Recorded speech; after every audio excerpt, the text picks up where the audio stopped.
are listening to Three Kitchens, a member of the Alberta Podcast Network. Locally grown, community supported. Join your hosts Aaron Walker, Heather Dyer, and Sarah Sundaram. What's cooking, ladies?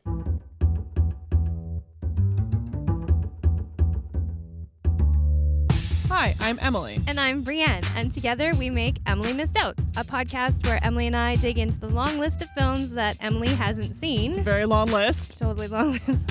And help her catch up on all of the pop culturally relevant lines, characters, scenes, and tropes that she may have missed out on. We're also a proud member of the Alberta Podcast Network. You can find us online at albertapodcastnetwork.com or wherever you find your podcasts. Join us for my pop culture education. Yeah.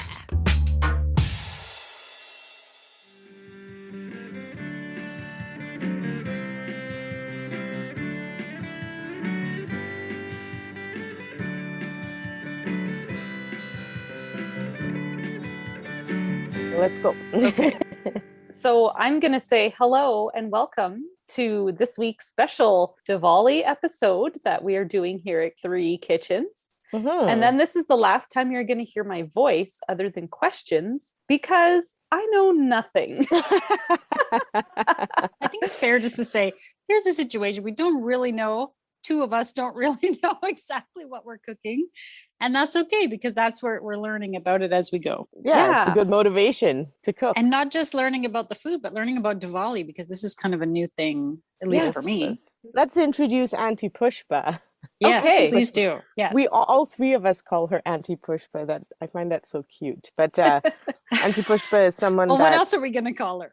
That's what you call her. So, I mean, we're not going to start calling her Pushpa. That's just wrong. Yeah, exactly. And you guys haven't met her, but you guys should. You'd love her. She is like everyone's mom. I don't know how to... She's not old enough to be my mom, but she is just an amazing cook in the Sri Lankan community. She's quite well known to be like sort of master of all trades in the Sri Lankan culture. She knows how to like tie saris. She knows how to... cook amazing food, not just cook, but it's good food. Mm-hmm. And she's got two daughters who are trying to convince her to do a recipe book to pass down to them because she is very talented and she makes it look so easy and she's so cool as a cucumber when it comes to these things. I'm usually the frantic one in the kitchen going, what are you doing? I don't understand. But she'll make you understand by the end of the cooking session. And she's come to my house and taught me how to cook these foods. Is she actually your auntie? She's not actually my auntie. Okay, I wasn't actually sure if she was or not. Okay. No, we tend to call anyone older than us auntie or uncle without question. Yes, but that's why I asked because I knew that it was possible that it was not a true auntie. Yeah. I ended up at work being in a plotting room trying to get a map plotted out. And I end up in the room with two people and both were Singaporean. And I found that hilarious because the three Singaporeans in this room, and there were at that time only 3.5 million Singaporeans in this world. And the three of us are like in this room in Calgary in the workplace. And that's how I met her. And then come to find out that she's also Sri Lankan, like my dad, like she lived there. Okay, but did you start calling her auntie in the workplace? Because that would be a little... No, not at first. Odd. And then when we got close, then I did. Yeah. It's like calling your friend's mom by their first name. Yeah. Like I still feel kind of weird about that. Yeah, I was thinking of that too, because when we were kids, we would never have called. No. I mean, I didn't call my friend's parents auntie. That was for like my mom's good friends. But it was Mrs. and Mr. But Mr. yes, and Mrs., Mrs. and Mr. for sure. That's funny. I actually find it weird when my nieces and nephews or my cousins' kids call me auntie. I'm like, I'm an auntie now. Well, both sides, but definitely on my husband's side, we have nieces and nephews who are almost the same age as me. So for them to call me auntie, I'm like, stop it. Just please don't do that. And usually it becomes a joke when they Yeah. do it, right? It's like a silly joke because it's so ridiculous. Anyway, Auntie Pushpa has culture that's kind of going away, to have someone who works and then comes back and then cooks everything from scratch. But my parents' generation, it started going away. So it's very rare to see someone like Auntie Pushpa still kind of keeping these traditions alive, because a lot of these foods, you can go to the Indian stores or to Superstore and buy it frozen. Or you can buy it pre-made. And there are some, because there is some special kind of cooking apparatuses that you need to make these things, that she has still kept these traditions going, which is quite fascinating. It's quite amazing, right? And then she's a mother and she's a wife and she's a career woman. So, well, I feel completely inadequate now that you've Thank you. Ignorant and inadequate. I'm just getting ground right down into the ground. You might as well just, Hey, all three of us. Thanks, Auntie. You're making us look good. Just kidding. She shared a few tips and tricks with us. She came over yesterday and helped me with 2 recipes. And then Heather's going to try something. And Erin, I got to say, I'm especially excited about what Erin's going to do, because it's not that it's not hard. It's just got a lot of, as I said, nuances to this cooking. So, but I'm going to be there, so don't be nervous. And everybody starts somewhere. Everybody right? Exactly. And if it's a thing that you're going by taste and feel and kind of finding what you like out of it, you're not going to get it exactly the way you like it the first time you make it. But you have to start sometime. So maybe so expect not to like it too much this first time, ladies. No, you might hit it. You might hit it like perfect the first try. You could. Yeah, I believe in beginner's luck. I really believe you in never know. Yeah. Just contradicted myself, but you're just turning circles over here.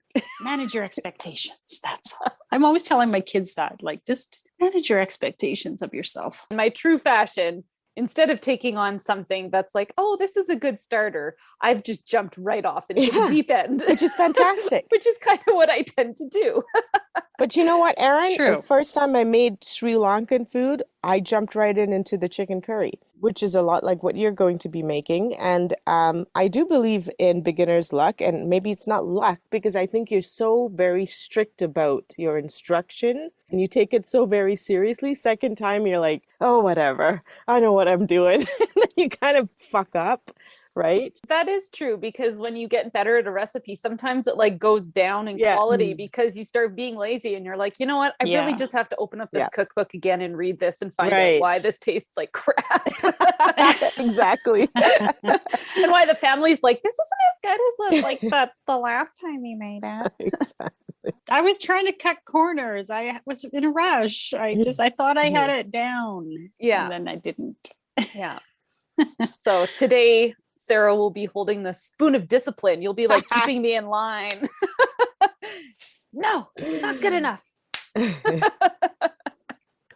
I, for one, have zero expectations of what you're making because I've never eaten it. And so I will probably love whatever you make. See, I'm excited because I have always wanted to share Indian cooking on this podcast, and I've always been nervous about it, and I'm so inspired that we're going to be doing this, and I think it's much easier than I thought it was going to be. So if we can do it, listeners, you can do it.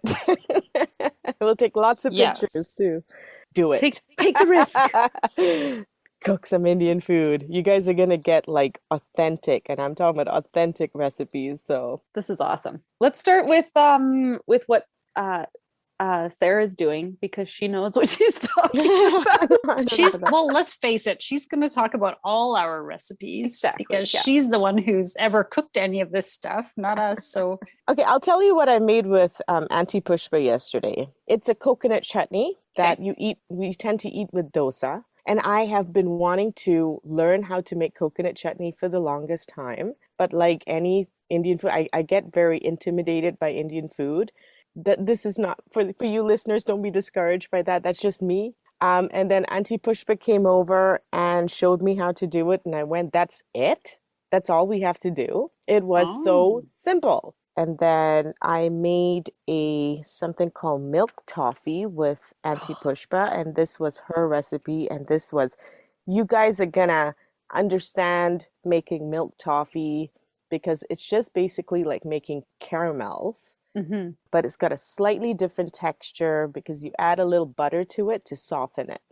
Oh, It reminds me of fudge that we used to Yeah, make like when we were fudge. kids. yes. That's it. It's That's exactly the exactly. same Yeah. thing to me. That's Yeah. totally it.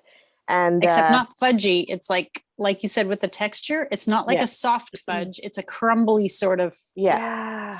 So I don't even know if you call it fudge, but we used to call it that. When we were kids, we used to make that. Yeah, I remember that was homemade as a kid. And Homemade then I remember, fudge. Yeah. And then I remember going out and like trying some at, you go to like the ice cream Yeah, yeah. place that makes Right. fudge and ice cream. Yeah. And I was always like, what is this gooey crap? I'm looking for Why is that it like chewy? yeah, like I like it how Yeah. like you kind of can suck on it after you bite a piece off. Like it melts in your mouth. Yeah. Yeah. So good.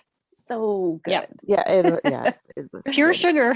Yeah. Pure sugar, guys. It's real tasty. Yeah. But you know what? It's Diwali Don't tell your time, dentist. so yeah. Yeah. Let's just say we have this once a year. You're gonna want to make this more than once a year. Trust me. Once you do it, once you taste it, it's so good. Then Auntie Pushpa was so sweet. Yesterday she made me some homemade dosa mix, and she made extra so that you guys could taste some. And I'll share the recipe then when we come back. Okay. Good. I'm done.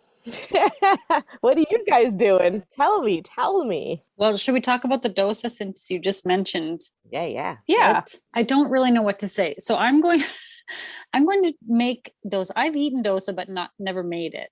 And I didn't exactly know what went into it, what's involved with it. So what I have learned, I think, is you have a mix. I'm going to go super simple here. You have basically a mixture of rice and lentil. It's kind of ground into a paste. You're letting it sit for it to ferment. I don't exactly know how that works. Might need my scientist friend to tell me, Erin. And then you're making it's essentially kind of like a pancake. It's like a sour pancake, right? That's why pancake. it's fermenting. That's the sourness that you taste. Yeah. Yeah. So today what we're going to do is we've got the from scratch. Do you call it batter? Yes. We have that from Auntie Pushpa that she made. And then we have a ready to go dosa kit from the Indian supermarket. So you can go and buy it and make it without having to mix it and wait for the fermentation and all that stuff. Yeah. And then we're going to compare the two and see what we think. And if the mix is a hit, all of you listeners can easily go to the store and buy it and make your own. Well, let's talk about the store. It's in a very convenient place for us. That's right. On the street. So it's called the Desi Hypermarket. Heather, you couldn't make it out to the market because you had a meeting, but Erin and I went and we met the store owner, Nisa. Yes. She was really helpful. I just followed Sarah around as Sarah asked all these questions. Saying that? I don't know. And I just had my little rolling basket with me. Did you put anything in it, or were you just? All I did was take things from Sarah and put them in the basket and then follow her around the store. You're like her caddy. She's exaggerating. I was her she knew some professional things that I assistant. didn't. We found rubber bands and we found. Oh yeah. I get this text and it says, Heather, do you need rubber bands? And I was like, what? And then a couple seconds later, this photo comes through and it looks like brightly colored condoms out of the package. Like they're miniature, in a package. Miniature condoms. Oh, see, I couldn't tell what size they were. They just They looked were- like yes. condoms that were out See, this is what I brought to our package. shopping trip. I was looking around and I was like, "Ooh, what's this?" I love the texts. I love when I get things like that when you guys are out. I felt a little more like I was there in spirit because I wasn't able to go. You could have had two personal shoppers, Sarah. Yeah. I don't know what you guys are talking about. I'm lost, just like you guys. I just happen to know. But you approach people and ask them things where I'm more like, I'm just going to wander around. And I think it took us a good 45 minutes to get everything. We were there for a while, and it's a really interesting store. There's a lot to see, and there's a lot of ingredients that both of us were like, what would you be using this for? We had a lot of fun just looking at things, and I was like, ooh, I wanna like find a recipe specifically so that I can come back and buy this or use this or try that, or very cool. So when we walked in, we saw a dosa mix, but it was in a powder form, right, Erin? Yeah. But then we talked to Nisa. Yep. She recommended the one that was already fermented in the fridge. Yeah. So basically, like what Auntie Pushpa brought back to me yesterday is what is in this packet. Yeah, it's a liquid in a bag. It kind of looks like bagged milk. If I was to describe it like something, it looks like bagged milk. And so I was looking at the ingredients, Heather, and the difference between that bag is that one is completely gluten-free. And Auntie Pushpa's batter had semolina. So what goes into dosa is urad dal, soaked and then ground, parboiled rice, which soaked and ground, fenugreek, a teaspoon of it soaked and ground, and a cup of cooked rice. And some people put semolina just for texture. So now, what is the fenugreek flavor? What does it taste? When you taste dosa, you'll taste it, but you're gonna smell it when you come over, and then you'll kind of get the idea. It'll be a surprise. Yeah. So we're gonna try both, right? We're gonna and see what and compare. Yeah. I'm looking forward to having different flavor or two different types so that I can get an idea of like the spectrum of flavors that you can get with dosa. So I don't think I've ever had dosa before. So okay. Oh, interesting. Okay. I think I got nothing. Right. I'm a blank slate. Tell us what you're cooking, because this is like the star of the show, I think. Yeah. Or the biggest disappointment of the day. Oh, stop it. Never be a disappointment. So I'm going to try and make a goat curry. I've gone out for Indian a handful of times. The three of us have. We went to a buffet one time and stuffed ourselves. Where? And Falcon Ridge. Falcon Ridge. We were like the only people in the restaurant. Oh, it was such a beautiful restaurant too, right? I can't remember what it was called, but it's closed now. It's gone now. It's changed. Yeah. There's that little Indian store up on 40th there. What's that called? It's like called Puspa, isn't it?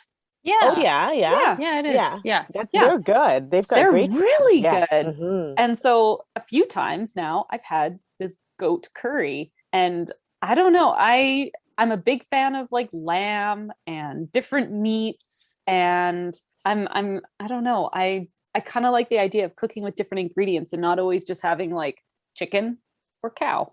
Right. Chicken or meat, my Argentine friends would say.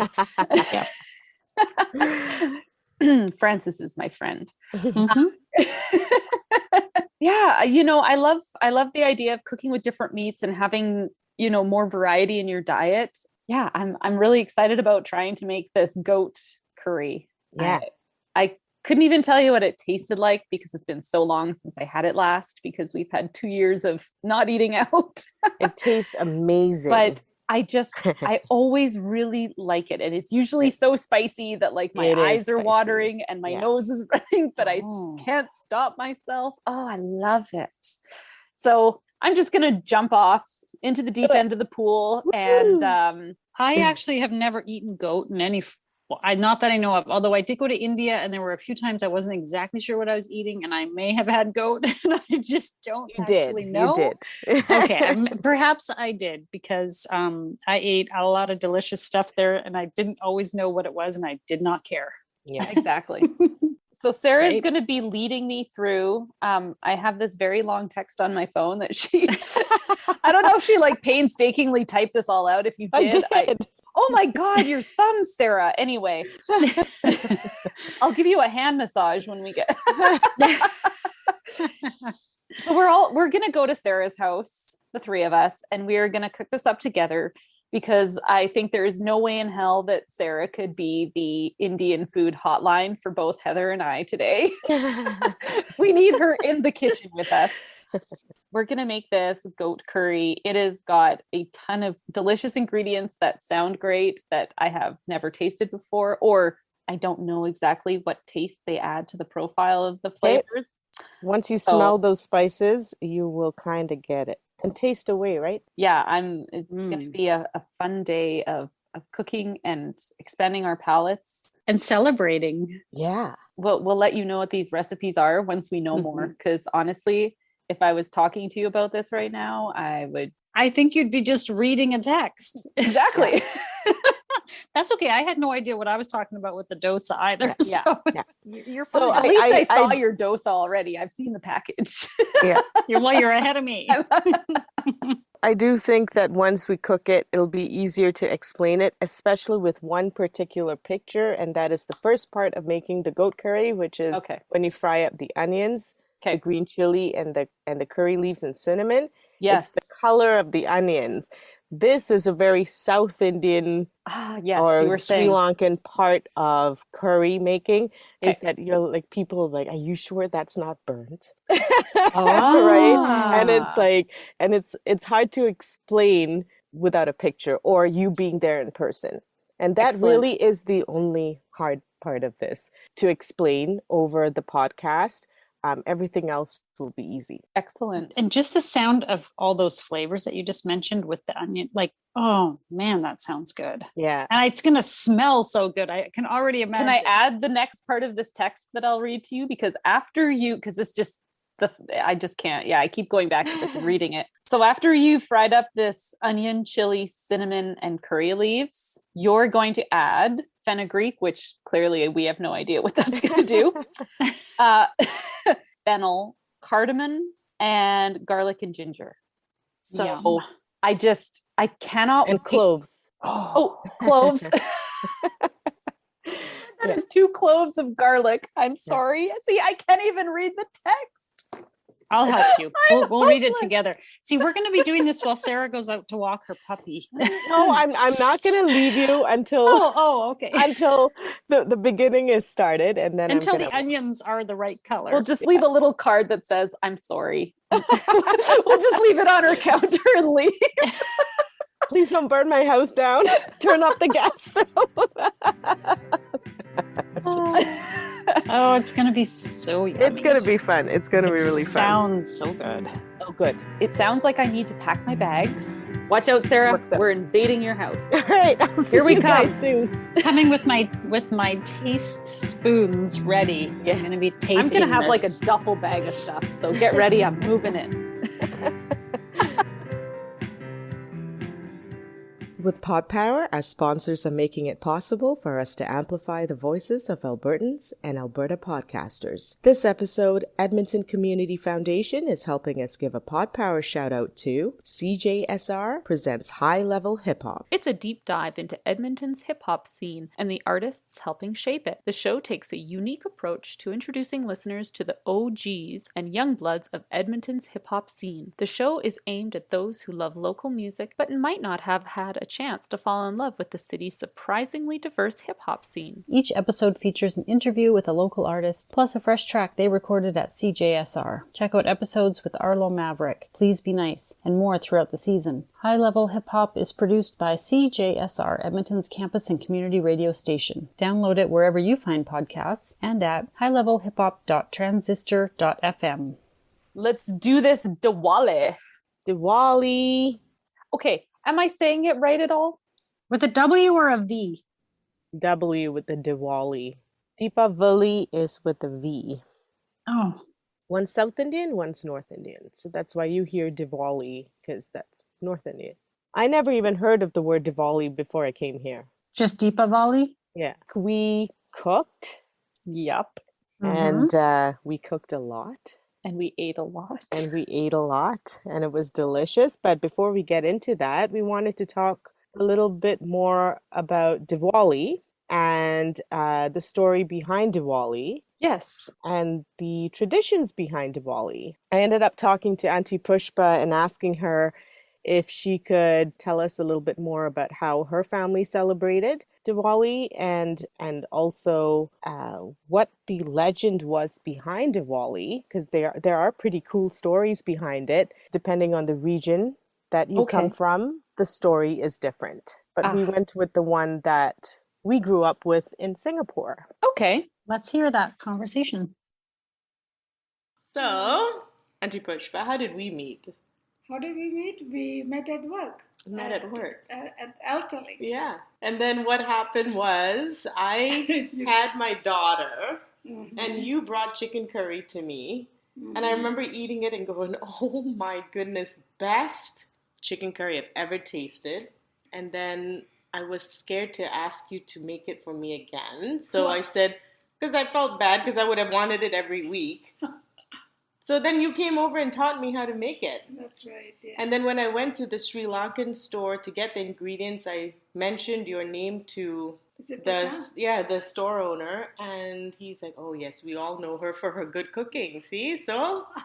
I learned cooking the hard way from my mom. Yeah. So all these recipes are your mom's basically. Yeah, I learned most of it. And then some later on, talking to friends and to make it better, improve. Right, or modifying it and stuff, yeah. I know. So Auntie Pushpa just came over, listeners, to help us out with a Deepavali, what we call Diwali celebration. We call Deepavali in the southern part of India and Sri Lanka and Singapore. We say Malaysia, we say Deepavali. We don't say Diwali. Yeah. We made 2 amazing recipes just now, some milk toffee, and we made a coconut chutney called pol sambal. Yeah, the actual pol sambal is a dry sambal. This is more like a chutney, and you can have both. But this is chutney. When I was growing up, I loved this chutney. The chutney. I didn't like the dry chutney with like dosa. Right. And then this stuff is going to be eaten with dosa and goat curry tomorrow that the other 2 ladies are going to be making. So you got to wish us luck.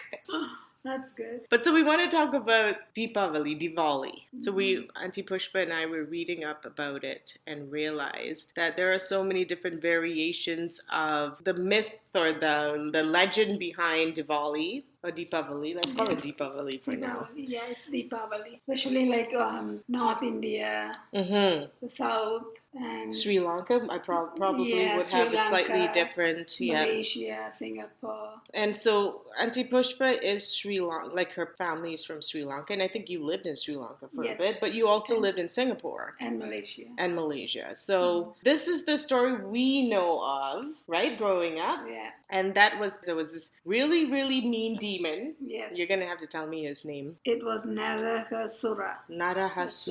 Okay.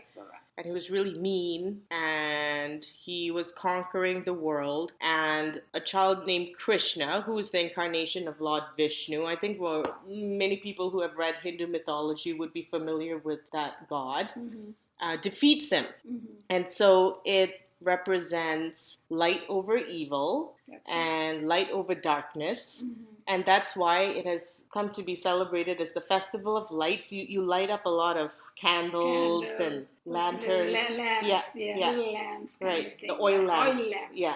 Correct. So how did you celebrate Deepavali? Because you were saying your mom she was really busy. It was like a 5-day celebration, right? A couple of weeks before Diwali is like a full cleaning up, tidying up. So the house has to be clean. It's like a clean slate. Yes. Yeah. Go to the material store, buy material, and she'll be very busy sewing outfits for us for a whole week. Because why? What's the tradition? New outfit and our dress, like those days, because we were very young that time, right? My elder sisters will have the pawada. Right. Pawada set, and I had maybe a dress.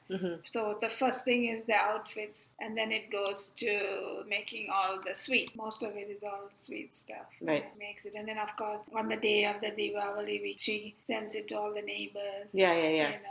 Share it with them. And also on top of that, also a good feast, like a good meal for that day. Right. Some people were non-veg and some people were vegetarians. And you guys were? On Diwali, I think we were non-veg. Yeah. So, it was like a fun night. It was a holiday too, right? A public holiday in Singapore, And then the other thing is also go visiting. That's right. So that's what we used to do. We used to go visit all our Hindu friends who celebrated it. And on top of that, in Singapore, in Malaysia where we lived, we didn't have a Hindu temple, but in Singapore, we also used to go to the temple. Was there a particular tradition you would have in the temple when you went on? The next day after Diwali, there was something called Suranpur. I'm not very sure if we went that day or the next day, but there was some special festival the day after the Diwali, after the all the celebration. The next day they call it Suranpur, and I think they demonstrate the whole story you were just talking about, the demon and all that. I think they do that. Was it with shadow puppets or no? Yeah, with the shadow like that, puppets. yes. That's right. I remember that. Okay. Because my best friend growing up was Hindu, so sometimes I would go with them to the temple and see these things. It was a fun time, but now it's all commercialized. Coming here, it's a different story, you know. Right, because as we found out, if towards the north of India and maybe depending on what region in India, we have different reasons for celebrating Deepavali. Yes, correct. Yeah. So different gods associated with it, there was Kali in one. Correct. And then there's the Jainism. Jainism must have their own traditions. And then the North Indians. Yeah. And then the Sikhs. Everybody has their own beliefs, right? Like it's different. Yeah. It's not the same. So then it all comes down to food. Yes. In the end, we just feast. Feast, lots of food, you know. More than our Hindu New Year, Diwali is a more special occasion. Right, because it's community. Yes, correct. Yeah. Okay, wish us luck, Auntie Pushpa. Oh, tomorrow. Yeah. Any tips? You do well. So while most people celebrate Deepavali once a year, Auntie Pushpa and I celebrate it every month when we cook together. Thank you. I really liked having that explanation because I didn't know anything about Diwali or Deepavali. However, we're Deepavali. Yeah. See, I don't even know how to say it. I'm sorry to anyone listening who's offended by my no one will bad pronunciation again. Interesting. So it changes a little bit depending on the backstory, but in essence, it is a celebration of light over darkness, right? And good over evil. Yeah, good over evil. And I mean, really, any excuse to have a party and a reason to spring clean your house. Maybe. Not more cleaning pressure. No, not. But the conclusion was, let's just eat in the end. Yeah. I just also wanted to say a big thank you to Auntie Pushpa again. Yes. The food turned out amazing. The tips she gave us, just actually being there and holding my hand through 2 new recipes was, as always, awesome. Well, then we should turn around and say, thank you, Sarah, for letting us come into your home and holding our hands while Heather and I tried to do some cooking. That's true. This all started with Auntie Pushpa because if not for her, I would never have known anything about cooking like this, food like this. Yeah, so I love gaining a little bit of knowledge passed down. Yeah, and I like that she had told about learning it from watching her mom cook. I mean, that's how lots of us learn to cook. That's right. Yeah. Right. And then she put her own twists on it going forward, which is also what we do. It's so special when things can be passed down word of mouth like that. I mean, you can Google anything and you can get anything on the internet that you really need, but when it's something that's passed down through family and friends like that, it feels more special. It's, I don't know, closer to my heart. Sappy sap sap sap. You're in good company. So we're going to go over the stuff that we made and we're going to share some recipes, but then just to remind all the listeners that just in case this seems a little bit like, where do I get all these things? All you have to do is the one-stop shop now, and that's the Desi Indian Hypermarket. Desi Indian Hypermarket. The address is 3400 14th Street Northwest. So it's pretty centralized, and just go over and ask for the ingredients, or you can call and order. You can pick it up, or they'll deliver it to your home as well. Oh my God, I've eaten so much in the last, I can't even get on my, I've had a good time, no regrets. I thought you were going to say I can't even get on my pants, but I wasn't quite sure where you were going. I know, that's what I thought. I was just going to let her run with that and make fun of her after. Just like any good friends would. Yes, of course. Yes, on her birthday. On her birthday, nonetheless. It is her birthday, so yeah. Best day ever. Well, why don't we start with that chutney, because I honestly can't remember what's in it. I just know that I loved it.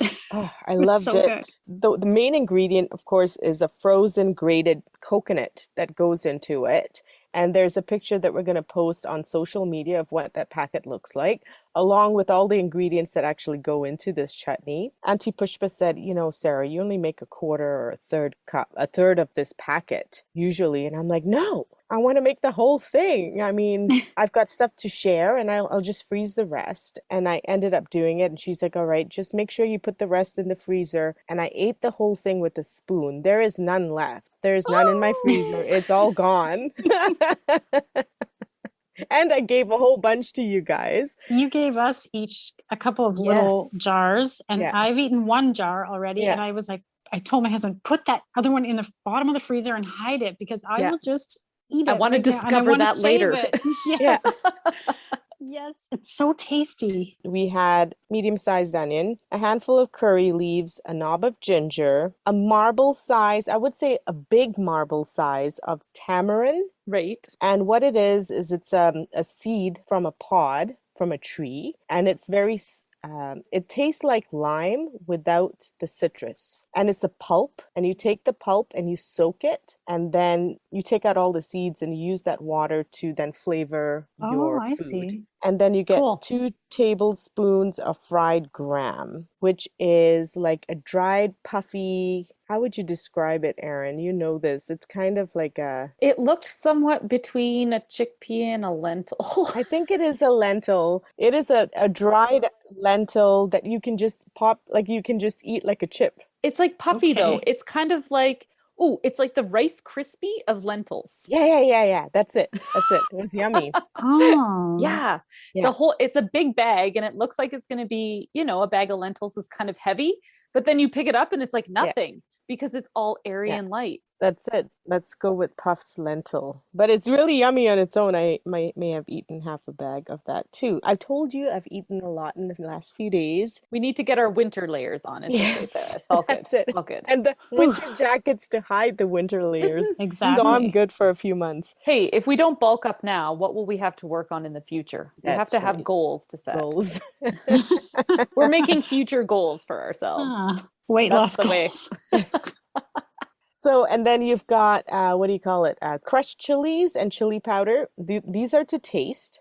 And you take all these ingredients. If you look at the picture, you will understand what the quantities are. But this is all about to your taste. So it's about a third of the bag of that coconut for that amount of ingredients that's in the picture. Throw it into a blender and blend it up. Taste it, put some salt in, put some extra chili powder in, put some extra curry leaves in. It's up to you. And then just keep doing that till it tastes good. You just end up dicing an onion, some extra curry leaves, a dried red chili that's optional, and something called mustard seeds, but these mustard seeds are black. And what you want to do is you want to fry up the curry leaves and the onions, and then sort of push them to the side of the pan, have quite a bit of oil in there, and then you want to put a handful of mustard seeds into the pan and wait for them to start popping. And when they start popping, that means they're splitting and they're releasing that flavor into the oil. And then you take that oil and all those ingredients and you sort of put it over the chutney that you just blended. So that's the only part that's cooked. Pretty easy, right? Well, you always make things sound really easy. And then when I think about it later, I'm like, I don't really think that's that easy. But I think with the recipes posted up, it's going to be easy to follow. It's just hearing about it is always like, What's a bit daunting about it is when you say, it's just a taste. It's like, Just a taste, yeah. Because you don't know what it tastes like. Is that what you mean? Okay. And it goes against what we've learned about using a recipe and being quite precise about measuring things. And having that guide with measurements is always reassuring because you feel like the end result should be what's intended. Right. You don't have to do this feeling it out kind of thing. Not that I wouldn't try that. I just find it a bit intimidating. Intimidating is totally is the word for Indian cooking. Intimidating cooking. Yeah, you know what? This was extremely easy, but why don't I just write down the recipe for everyone? Write down exactly as close as you can to what you made for us because it's delicious. Okay. So with our delicious chutney, Coconut chutney. we then started playing with the dosa. It was fun. Yeah. So it's like, you're right. It looks kind of like a bag of yogurt, runny yogurt or something. Yeah. And then we had the from scratch that Auntie Pushpa made for us to try. And one was definitely, how did we describe it? It was more fermented smelling, like cheese smelling. One smelled like cheese. Almost. Yeah. And that was the one from the store. Yeah. It had a sharper sort of sharper is the best way to say it, I think. And Auntie Pushpa's smelled more like that sour dosa. I think Auntie's smelled to me a bit more like a yeast sort of, or bread. Like to me, you could tell there was the wheat in it. Yeah. What did she add? Semolina? Yeah. You could tell it had that element to it, I thought. But they're very similar to work with. It was kind of tricky. I felt doing it the first time to get it thin and spread. To do the swirls. Yeah, because almost as you put it in and then you turn your ladle, so you use the bottom of the ladle to kind of swirl it around in your pan, it starts to stick almost like immediately. Instantly. Yeah. So it's really tough to then spread and swirl. Like I find it kind of fascinating that some people can just like whoosh and make this beautiful round kind of crepe. With the swirls, right? Yeah. So maybe our pan was too hot. I don't know. Kind of just a brush of oil in the pan, then the batter, and then let it kind of sizzle away until it's brown-ish on the one side, and then flip it, and then use butter to crisp it up a bit more toward the end. It is a lot like making a pancake. It is. Anybody could make, anybody could make this. And if you like them and you want to try them, go get that mix from the store. Because it was convenient as it was anything. Yeah. And just test it out. And it's a big bag. So if you screw up a couple, doesn't matter. Keep going. Totally. You can make lots of them. And you just have to make this chutney, which I said was simple. Heather's giving me like, I don't know about that. It is simple. It is a simple recipe. So I'll write it out. Just make the chutney and then go buy the bag. Yep. Yeah. And there's like a really fantastic, a lot of people eat this for brunch instead of like a dinner, right? I thought it was really interesting that the two dosas that we made it was very obvious the different starch in them. The one that we got from the store that was pre-made, pre-fermented, ready to go, and it didn't have any gluten in it. It was a very white batter, and it was a lot crispier, and it had a different texture to it. Right. Whereas the stuff we got from Auntie Pushpa, like it was more pancakey like. Yeah, softer. It was softer. It didn't have the crispiness, but I liked the flavor in the one with the semolina more than I liked the one that was just rice. It was a bit more familiar to us, I think. Yeah. And maybe that was it. Yeah. It was a bit more like bread, which we kind of talked about that we like to have, like to dip in with our chutney and our curry and whatever. Yeah. But I mean, if you didn't have the two to compare, the one from the store. Oh, yeah. Really good. So that was really good. I really enjoyed those. I did too. And they were really popular with my kids. Oh, nice. Can you make more? I was like, I don't have any more, but I'd make them again because they really like them, and it's something a little different than. Do you think you'd try it from scratch? Yeah, I think. Yeah, I think I could.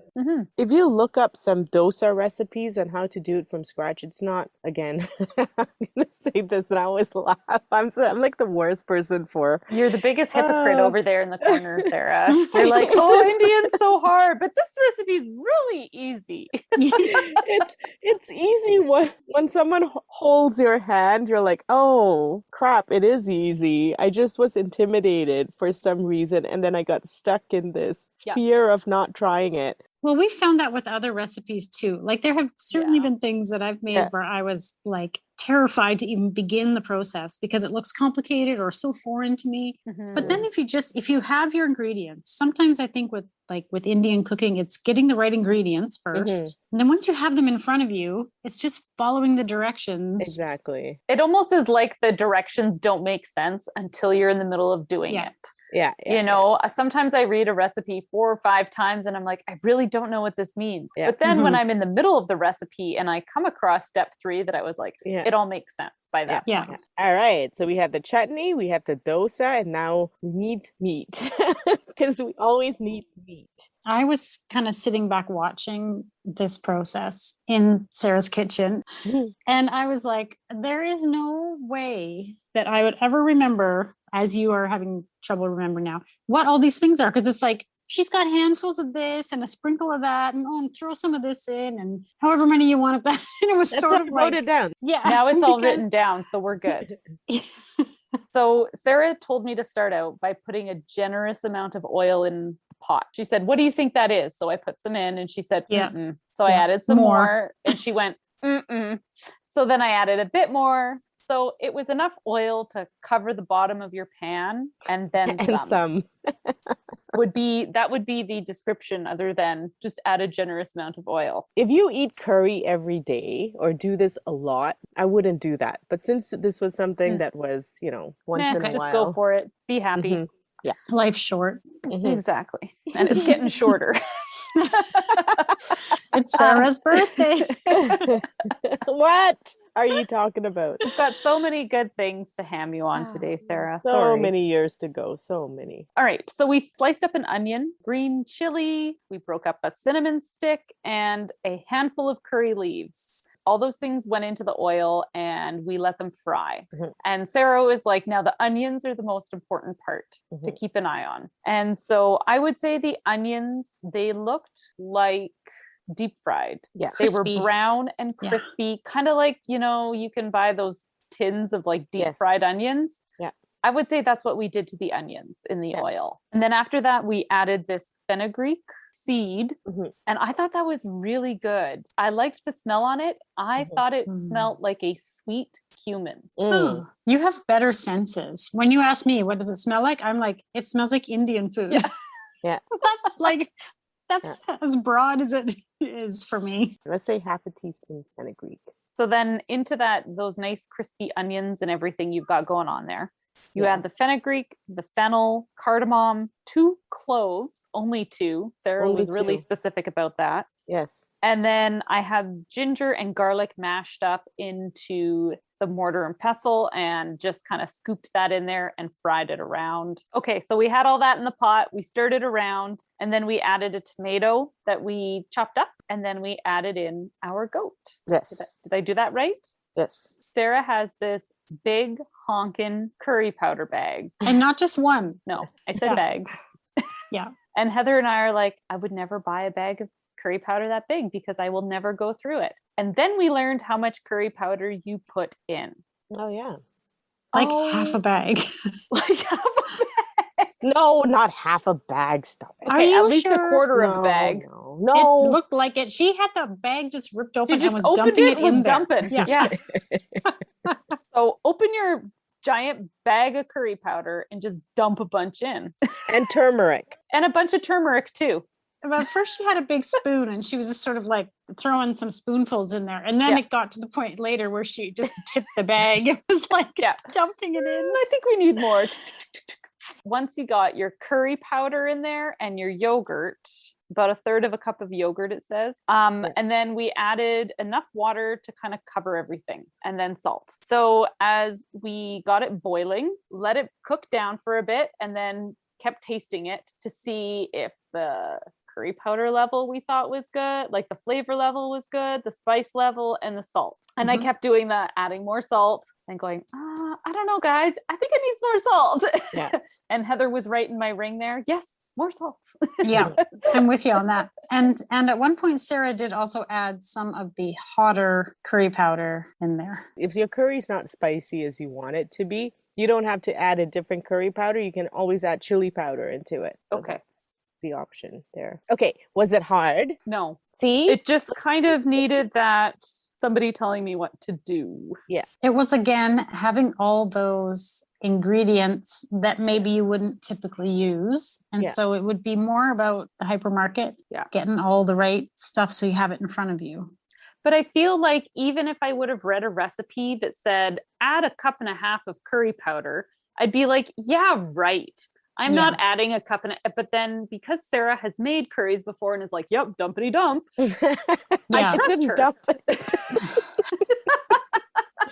For those people who don't want to add anything else to their pantry, The other option is to always go get a masala spice. They're already mixed for you, and then you can just throw that in. It's usually powdered, so you don't want to, leave it in the heat for too long because you don't want it to burn.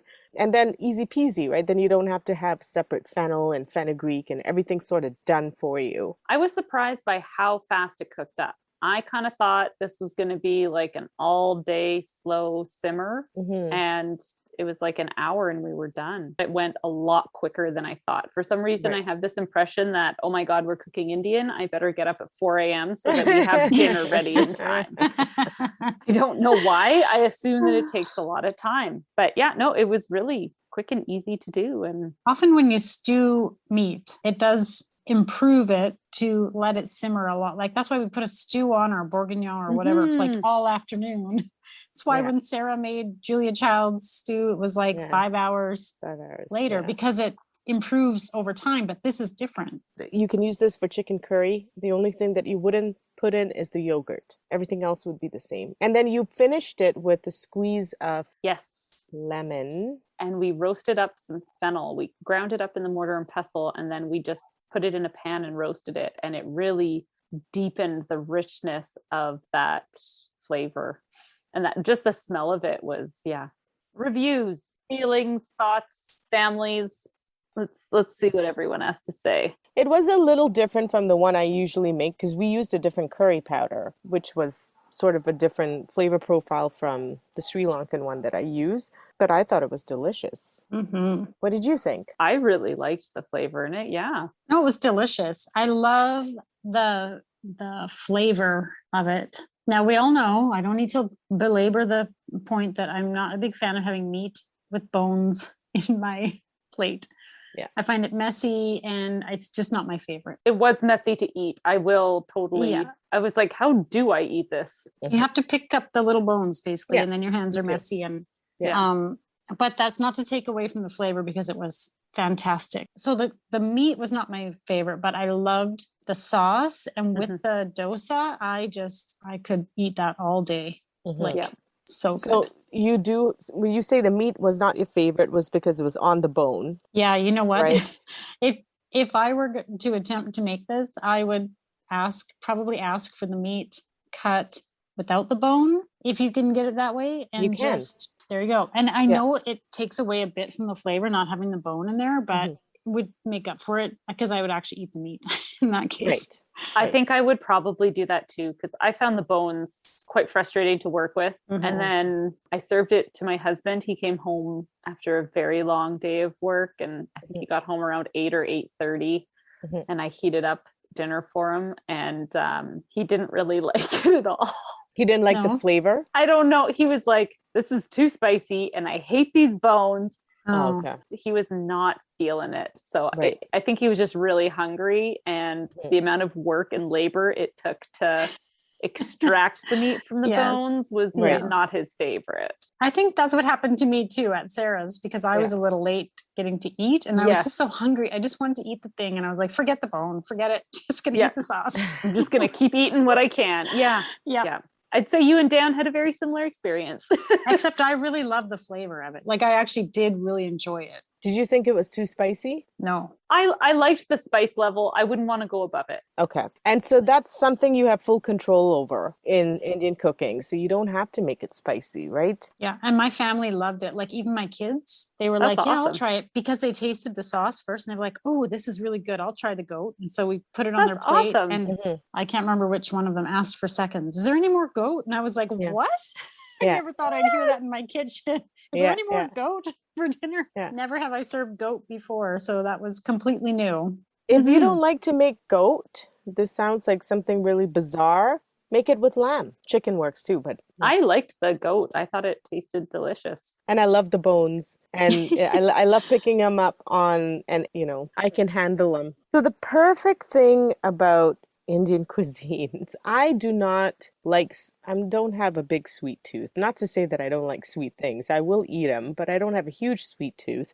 But I don't think that there is a better time to eat sweet things than after eating an extremely spicy meal. Because it somehow, I don't know, balances whatever that's going on in your mouth. That's why I think sometimes Indian sweets can be really sweet, right? But I think they're meant to go after a nice spicy meal, and that's how it became so sweet. I really enjoyed it right after eating the curry. Yeah. I thought the toffee was like, and I've been eating it like day and night since you gave me so much. So you haven't finished yours? Not quite, but almost. Mine. Almost. And like I've been eating it day and night. I like it with coffee because it kind of melts in your mouth. Like it's just so yummy. But I did really also like it after the spicy. I was really enjoying those. That toffee is so good, but like you said, it's super sweet. I can't eat a lot. Oh yeah, I'm done mine. Oh wow. Okay, this one is actually really simple. Don't even lead with that anymore, Sarah. All right. Here's the rest. Here's how you do it. It's called milk toffee, but it feels more like a fudge. Yep. So you get 2 cans of condensed milk. You got 3 cups of sugar. You put it in a pan. You mix it with 1 cup of hot water and what Auntie Pushpa said is, pour it back into the condensed milk tins that have been emptied and get all the last bits so you don't waste anything. You stir it, you bring it to a boil, and then it'll start to rise because it's got milk in it. And then you start simmering it to the point where it is boiling, but it's not rising. Does that make sense? Not really, but I think when you're doing in motion, it would make sense. And then at that point, you add a teaspoon of vanilla and you add however many you want. I added a handful of roasted cashews that I chopped up, but I wish I kind of added more now. I would have liked more cashews in there. So add however much you want. Continuously stir until it reduces to about a third. And you can see that the color kind of changes to a darker brown, but not too dark. Let's see, what would be the color of that fudge? What would I thought it was sort of the color of brown sugar. Brown sugar, there you go. Okay, and then you put about a tablespoon of butter at this point and mix it in. And what the butter does is it doesn't allow it to, when it cools down eventually, it doesn't harden as much. It sort of keeps it soft. Okay. And then, so once it's reduced to about a third, you then pour it into a pan and you let it sit for a minute in the pan. And when it's sort of setting, you kind of take a butter knife and you sort of make markings on it the way you're going to cut it eventually. Oh, I see. So you're kind of scoring it. Scoring it. Right, exactly. And then you let it set and cool completely. And when you do, you just basically break it into the little bricks that you will see in the picture. Yum. And that's it. See, that was simple. Yes, that is quite simple, I would say. Yeah. That was so fun. I feel I would try more Indian cooking after doing this. Oh, good. Yeah, for sure. I would definitely try more and feel more comfortable, experimenting with some of this stuff. Nice. Even though I'm so happy to hear that. I think it's something I could take on now that I've had some guiding. It was more about, like, it's not like we haven't all had curry. It's just more about how you make it from scratch. That was really fun to learn because it's fun to learn how to do it right from scratch and maybe try that next time. Yeah. And Erin, should we mention that Desi Indian Hypermarket on the weekends has a food truck outside their store? Ooh, yeah, they do. You can order food if you don't feel like cooking. Yeah. All these foods. Totally have to go check it out. Have you guys eaten from it yet? Happy Diwali, guys. All right, guys, enjoy feasting, whether you want to cook or go buy ready-made food. Yes, enjoy the festival. Go light some lights, get some firecrackers get some food. if you can. Yeah, get some food. Make some sparklers go and enjoy and eat your face off. And have a drink in honor of Sarah's birthday. She appreciate it. Cheers. Cheers. Cheers to Sarah. And now for the fine print. We at Three Kitchens gratefully acknowledge we are telling these stories in the traditional territories of the Treaty 7 nations in southern Alberta and the Métis Nation of Alberta, Region 3. We honor the rich tradition of oral storytellers on this land who have come before us. You can find pictures and recipe links on Instagram and Facebook at Three Kitchens Podcast. If you like and subscribe on your podcast player, that helps more people find us. That goat was amazing. Can I have some more?